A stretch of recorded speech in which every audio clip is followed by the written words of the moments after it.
สบายดีพี่น้องเนาะมื้อนี้พบพอกับสาวใจชาแนลคือเก่าเนาะพี่น้องมื้อนี้กะมากินตำมาม่าเด้อพี่น้องแซ่บๆอีแล้วมื้อนี้ผักกับบ่มีหยังหลายเนาะผักข่ากับกะหล่ำพี่น้องมาเด้ออืมตำมาม่ายั่วๆพี่น้องผักข่าเฮาก็งามขนาดโอ้ยน้ำ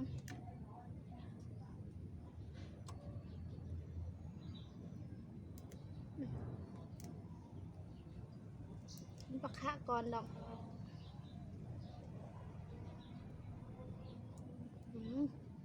คือบวงมากมาเลย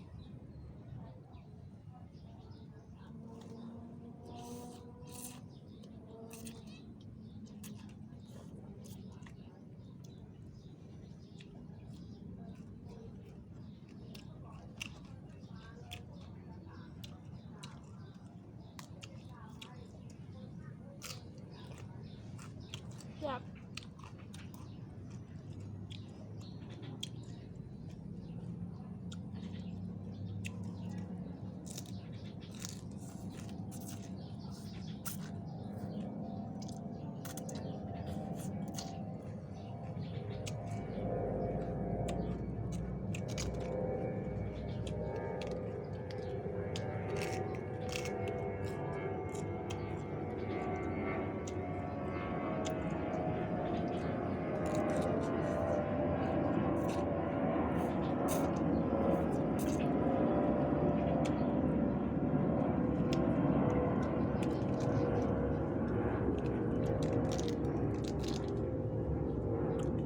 แซ่บพี่น้องแซ่บ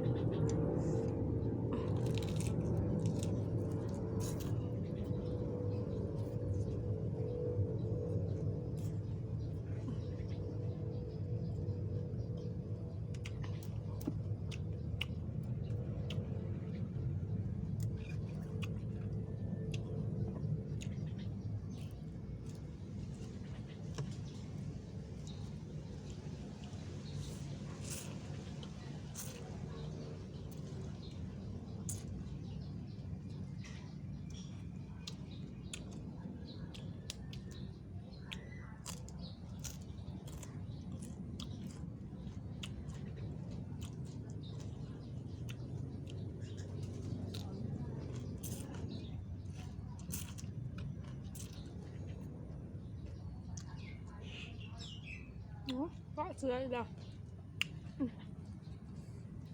ผักก็มาเป็นมัดเลยแล้ว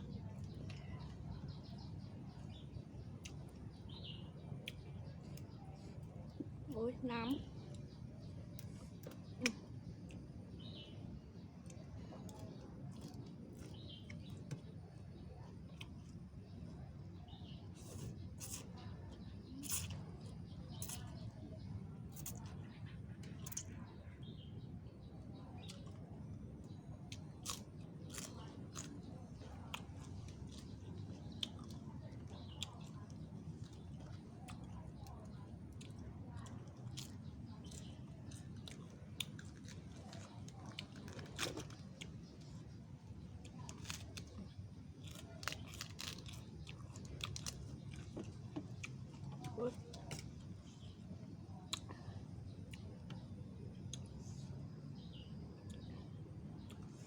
อุ้ยตาย